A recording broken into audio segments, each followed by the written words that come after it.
Qui n'a jamais senti cette espèce de petite panique là? On rentre chez soi, on met la clé dans la serrure et rien. Bloqué, ça tourne pas. Ah oui, le grand classique. La frustration immédiate. Exactement. C'est universel, ce truc. Bon, aujourd'hui, on va regarder ensemble ce que dit un guide pratique sur ces serrures qui font des caprices, voir ce qu'on peut faire. L'idée, c'est de comprendre un peu pourquoi ça arrive déjà. Ensuite, est-ce qu'il y a des petites choses qu'on peut tenter nous-mêmes, mais sans tout casser, hein? Mhm. Et puis surtout, les erreurs à éviter absolument. Et enfin, quand est-ce qu'il faut juste dire stop et appeler un pro? Un peu un mode d'emploi de survie, quoi.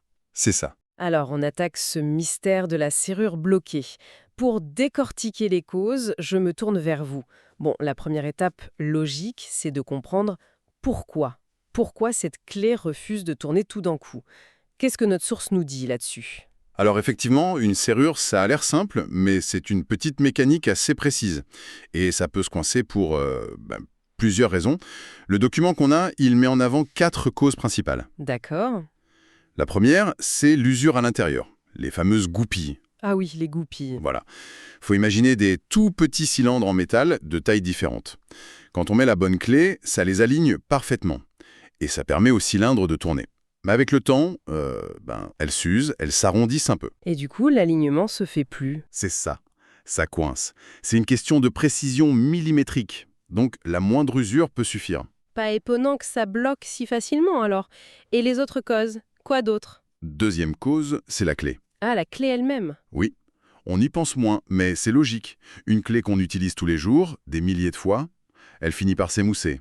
Les bords s'arrondissent, elle peut même se tordre un tout petit peu sans qu'on le voie. Hmm. Et là, rebelote, les goupilles ne s'alignent plus comme il faut. D'accord, clé usée. Et la troisième? Troisième facteur, la saleté. L'accumulation de crasse, quoi. Poussière, sable, des petites peluches de poche, même des microparticules de métal dues à l'usure. Tout ça rentre dans le mécanisme? Exactement. Ça s'infiltre dans le cylindre et ça peut créer un vrai bouchon ou juste gêner le mouvement des goupilles. C'est très fréquent. Et enfin, quatrième point, la corrosion. La rouille, l'oxydation. Les pièces dedans sont en métal. Oui. L'humidité de l'air, surtout si la serrure est dehors, exposée à la pluie, au gel, ça attaque le métal. Et ça bloque tout. Voilà. Les particules de rouille empêchent les pièces de bouger librement. Donc si je résume, usure des goupilles, usure de la clé, saleté ou corrosion. Ce qui est frappant, c'est que tout ça, on le voit pas de l'extérieur en fait. C'est tout le problème. Et ce qui est intéressant, c'est que souvent, ces causes, elles peuvent se combiner. On peut avoir une clé un peu usée et de la poussière accumulée. Ah oui, d'accord. Ou dire la corrosion et des goupilles déjà un peu fatiguées. Pour quelqu'un qui n'est pas serrurier, savoir exactement ce qui se passe, c'est presque impossible. On peut juste supposer. C'est là que le pro devient utile, j'imagine, pour le diagnostic. Absolument. Le diagnostic précis, c'est vraiment la clé. Ça évite de faire des bêtises ou de remplacer des choses pour rien. Justement, en parlant de bêtises, avant d'appeler à l'aide, est-ce que le guide suggère quand même une petite manœuvre qu'on peut tenter? Un truc simple, sans risque. Oui, la source propose une sorte de geste de premier secours. L'idée de base, c'est d'essayer de lubrifier. Lubrifier. Oui, avec un produit adapté, pour essayer de redonner un peu de fluidité au mécanisme. Le texte dit juste un lubrifiant, sans être super précis sur le type. Ok. L'important, c'est de choisir un produit vraiment fait pour ça, pour les mécanismes fins, type serrure, micromécanique. Surtout pas une huile épaisse ou une graisse qui va attirer encore plus la saleté après. D'accord. Plutôt un spray fin, spécial serrure, ce genre de choses. Exactement ça, oui. On en trouve facilement en magasin de bricolage. Et une fois qu'on a appliqué ce lubrifiant, souvent avec la petite paille pour bien viser l'entrée du cylindre, Oui. l'action recommandée est simple. On insère la clé et on la retire, doucement, plusieurs fois de suite. Juste ça. Pas tourner, juste dedans, dehors. Voilà, juste des mouvements doux d'insertion et de retrait. L'idée, c'est d'aider le lubrifiant à pénétrer partout, sur toutes les goupilles. Et ce petit mouvement, ça peut aider à déloger ce qui coince, mais sans forcer. Et là, j'insiste, parce que le guide le fait aussi, il y a un avertissement crucial, en lettres capitales presque, hein, ne jamais forcer. Ah, ça, c'est fondamental. C'est tentant quand on est énervé, pressé, on a envie de forcer un bon coup. Oui. Mais c'est la pire idée. C'est la recette quasi certaine pour aggraver la situation. Pourquoi? Qu'est-ce qui se passe si on force? Si on reprend l'image des petites goupilles alignées, forcer sur la clé, c'est mettre une pression énorme sur un point faible, la clé elle-même, à la jonction entre ce qui est dehors et ce qui est dans le mécanisme. Mhm. Le métal de la clé, c'est pas indestructible. Et le risque majeur, c'est quoi? C'est la casse. La clé se brise net. Oh non! Et on se retrouve avec un bout de clé cassé coincé au fond de la serrure. Et là, on est vraiment coincé pour de bon. On passe d'une clé qui tourne pas à une clé cassée dans la serrure. C'est beaucoup plus compliqué à gérer. Il faut des outils spéciaux pour essayer d'extraire le morceau sans garantie d'y arriver sans abîmer le cylindre. Donc l'intervention du pro devient inévitable et sans doute plus chère. Exactement. Donc, la règle d'or, c'est vraiment ça, ne jamais forcer. Si après avoir mis du lubrifiant et essayé doucement plusieurs fois, ça ne bouge toujours pas, il faut savoir s'arrêter. La patience, c'est essentiel ici. Message bien reçu, lubrification douce, mouvement d'eau et surtout patience, si ça marche pas, on arrête. C'est ça. Mais le guide met aussi en garde contre d'autres tentatives, des choses qui peuvent sembler logiques mais qui sont en fait de fausses bonnes idées. Quelles sont ces erreurs à ne surtout pas faire? Ah oui, ça c'est un point très important. Parce que ça va à l'encontre de certains réflexes ou de conseils qu'on entend parfois. Mhm. Ce sont des gestes qui, non seulement ne marchent pas, mais qui peuvent carrément endommager la serrure de façon permanente. Le premier grand interdit, l'eau, ou d'autres produits liquides inadaptés. L'eau, on pourrait penser que ça nettoie? Oui, mais non. L'eau, comme on l'a dit, ça fait rouiller. Donc on risque d'aggraver le problème de corrosion à terme. Et en hiver, ça peut geler. Hmm. Quant aux autres produits maison, genre huile de cuisine, savon liquide, Oui. ou même certains dégrippants universels qui sont pas faits pour les serrures, ils peuvent laisser des résidus collants qui vont piéger la saleté ou contenir des solvants trop agressifs. Donc, on oublie. D'accord. Pas d'eau, pas d'huile de cuisine, on oublie le rinçage maison. Et pour les tentatives plus mécaniques, genre essayer d'aller voir dedans, Deuxième interdit formel. Introduire un objet étranger dans la serrure. le fameux trombone, l'épingle à cheveux Exactement. ou la pointe d'un couteau. C'est le réflexe du « je vais essayer de débloquer le truc ». Mais c'est hyper risqué. Pourquoi? Rappelez-vous les petites goupilles, les petits ressorts. C'est minuscule, c'est calibré au poil près. Si on essaie de forcer là-dedans avec un outil improvisé, on a toutes les chances de tordre une goupille, de la casser, de la déplacer. Et on détruit le mécanisme. On peut détruire le cylindre définitivement, alors qu'il était peut-être juste un peu grippé ou sale. C'est vraiment jouer avec le feu. Ça me fait penser au film où le héros ouvre tout avec un trombone. Voilà. Mais dans la vraie vie, pour nous, non. Mieux vaut pas essayer.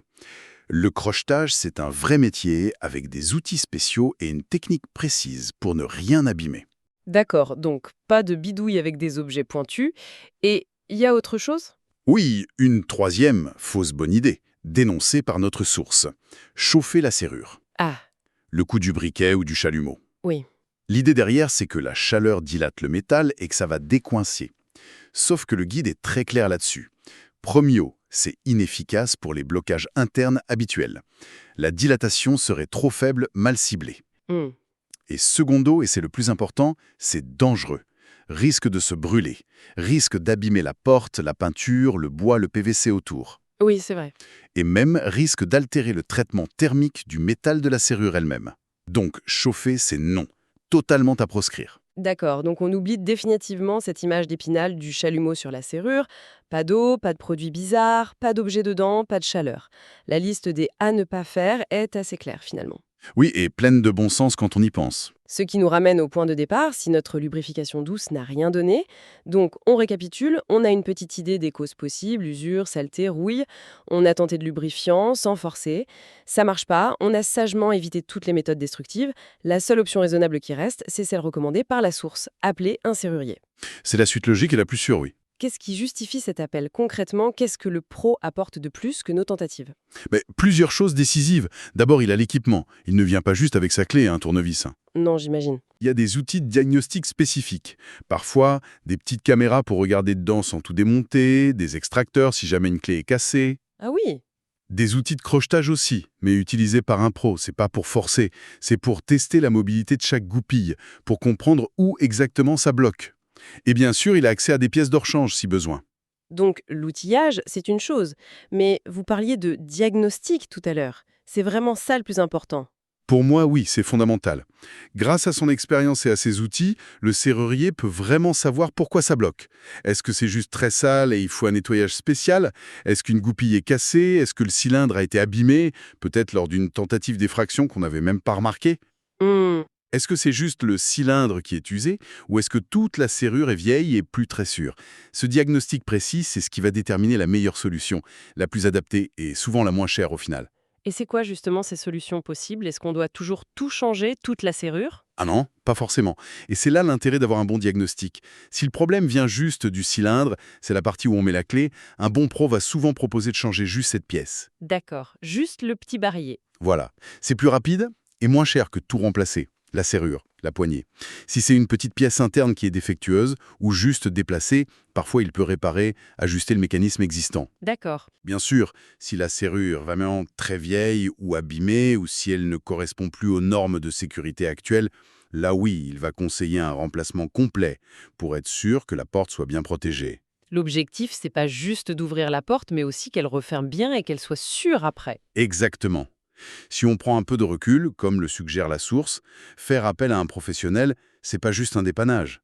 C'est un investissement pour retrouver la fonction première de la serrure, la sécurité, notre tranquillité d'esprit. Oui. Une serrure qui fonctionne mal, c'est pas juste embêtant. C'est une faille de sécurité potentielle. Le serrurier, il résout le blocage, mais il s'assure aussi que cette sécurité est restaurée. C'est une perspective importante, effectivement. On paye pour un dépannage, mais aussi pour la confirmation que notre porte nous protège toujours.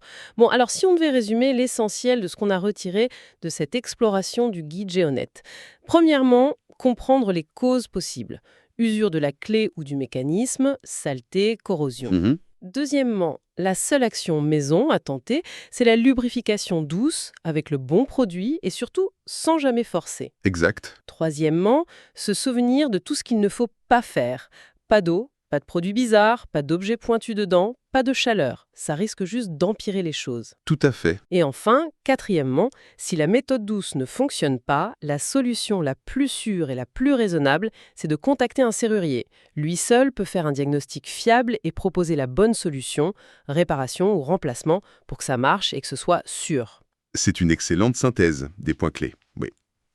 Et toute cette discussion sur le dépannage, ça amène une petite réflexion, un peu au-delà du guide, mais qui me semble logique. Oui. C'est la question de la prévention.